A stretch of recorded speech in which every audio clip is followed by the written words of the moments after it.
kami magbibigay. Huwag ka maawa sa kanila, maawa ka sa sarili mo. Ang gusto ko lang, may bigay. Ikaw, maniwala ka naman. Hindi ka naniwala. Kung hindi ka naniwala sa salita ng Diyos, naniwala ka sa diablo. Di ba? Because Satan always say against God. Kung sabi ng Panginoon, okay, mag-support kayo sa misyon. In world mission. Sabi ng diablo, wag. Pag hindi ka mag-support, sinong paniwalaan mo? Ang diablo, ang Panginoon. Ang diablo. You are the believers of Satan. Diba? Ang pangit yan. Ay, pastor. Paniniwalaan ng diablo. Okay? Mission is very important in God's eyes. Mission is God's love, God's program. Hindi ito programa ni Pastor Toquero, ni Pastor Nable, ni Dr. Armin G. Salva, or any other pastors. Programa to ng Diyos. Kung ito ay susundin natin, sinunod natin ng Diyos. Hindi ang pastor ang sinunod natin. If you love God, you must love mission because God's love for mission will not change. Huwag kang mapagod ito yung God's word. Huwag kang mapapagod. Pastors, magpatuloy po tayo. Ano ako eh? Gusto kong mag-increase in giving every year. So Lord, gusto kong mag-increase our mission support. People compassion for mission will change, but God's compassion for mission will not change. Kung mahal mo ang Panginoon, mag-support ka sa mission, magpatuloy ka, huwag kang magbabago.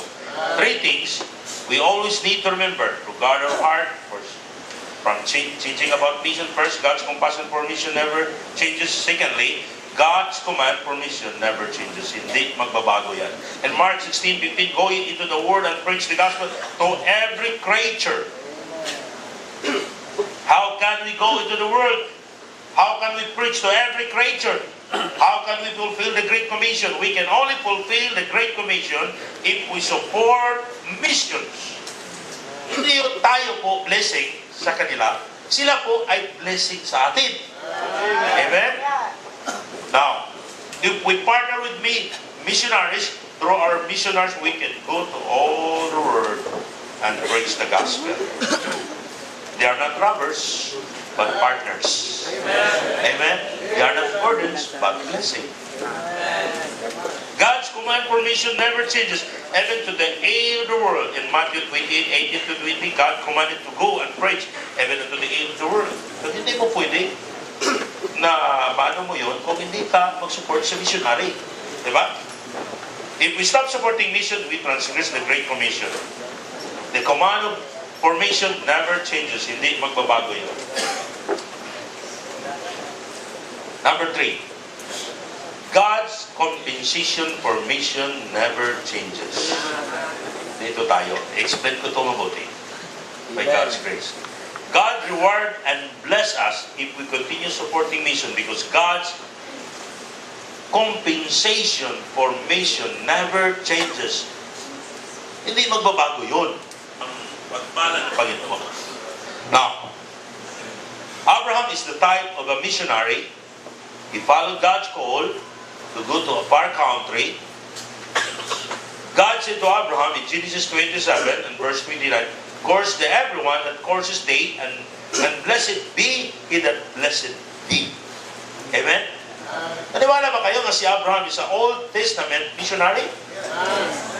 Sabi ng Panginoon, sino po mag-bless sa inyo, i-bless ko. And the same manner today, God will bless them that bless the missionaries, and God will curse them that curse the missionaries. God will bless our church and will bless missionaries. If God's compassion for mission never changes, if God's command for mission never changes, I believe that God's compensation or blessing for mission never be changes. Hindi magbabago ang Panginoon. In Proverbs 11:24, there is that scattering and yet increase it, and there is that withhold it. Wala. Hindi gusto mo bigay. To withhold. More than is meant, but intended to poverty. Now, in our verse, sino po ang maging bankrupt? Ang nagbigay? Ang nag-withhold? Naniwala ba kayo sa Biblia? Di ba naniwala tayo? Amen? Okay. In verse 25, sino tumataba? Kasi Biblika eh. Biblika, tumataba tayo. No? Ayun, ano lang to? Biro lang.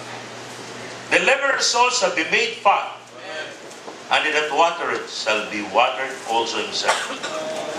Mission support, it is a blessing, not a burden, if you believe the word of God. Now, God's plan or power to bless us is through our mission effort.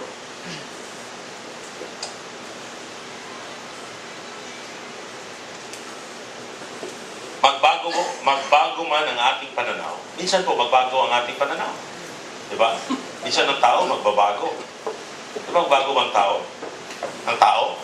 Minsan po, ang buhok natin, maging kalbo na. Yung mukha natin, ano na. Pero, mayroon kang alkaline water. Nilagay mo sa gripo mo, mas matagal siguro. Diba? Pero magbago pa rin. Kung magbago yung pananaw mo, kailangan mo ang salamin. Ngunit dapat hindi magbago ang ating pananaw tungkol sa misyon. Mahalin natin. Mahalin pa rin natin ang magluwa. Mamahalin pa rin natin ang ating mga misyonaryo. Now, he that scattereth, but he increases. Siya nagbigay ng marami siya lumalaki. Ngunit kung ikaw puminto sa pagbibigay, ikaw ay papunta sa kahirapan. Ang tanong, bakit maraming membro sa church, ito ang tanong, na nagbigay sa misyon, hindi pinagpala ng Diyos? Natanong ba niyo yan? Bakit maraming mga churches na sumubok, tama bang word yan? Nag-try na magbigay sa misyon, hindi pinagpala? Bakit kaya? Okay, now, I try to explain this in a short time. Kasi ang blessing ng Panginoon is like dalawang pintuan yan. Two sides. Okay? Explain ko sa inyo. First, we have God's side. Ito. Pintuan to. Sa kami, pintuan to. Kailangan ng tao pumasok. Kailangan buksan yan ng Panginoon. Buksan lang yan ng Panginoon kung tayo po sumunod sa ano niya, in the Word of God. So nabuksan na yun. Pero may isang pang pintuan dito. That door is our door. And our side. Amen? Naintindihan niyo? Okay. Now, may mga tao na yung salita ng Panginoon, may kakayahan to na ipagpala tayo. But if you believe the Word of God, may mga tao naman, nagbibigay sila, pero hindi nila hindi din nila gusto na, hindi naman ibig sabihin na hindi gusto, parang hindi sila naniwala na ang Panginoon may magawa sa kanila. If you don't believe the Word of God, when you give mission, you are blessed by God. Kung hindi ka naniwala doon, maski nagbigay ka, hindi ka rin. Okay. Baka magkamali mo sa pag-explain. Ganito. God respect our faith. Amen? God respect our faith. Now, if the Word of God, gamitin mo to, yung promisa ng Panginoon, Lord, I have faith that you bless me. For example, sa sarili ko, yung si Pastor Dodoy, nag-usap kami kanina, itanong niya sa akin, bakit daw, dalawang kapatid niya, yung isa nagbigay ng tithes, yung isa wala. Yung isa naman, parang umunlad. Yung isa naman, nagbigay, hindi. Bakit daw gano'n? Okay? But, yung tao na may faith siya sa Panginoon, may faith siya, okay? And then, kung may faith siya, he reacted his faith through his action. Naintindihan ninyo? Nag-react siya sa kanyang paniniwala through his action, and then pinagpala siya ng Panginoon. Kailangan mabuksan mo yung side mo na door. Kasi pag hindi mo mabuksan yan, hindi ka pagpalain ng Panginoon. For example, yung kapatid niya, nagtatrabaho yun. Pareho sila nagtrabaho. Okay?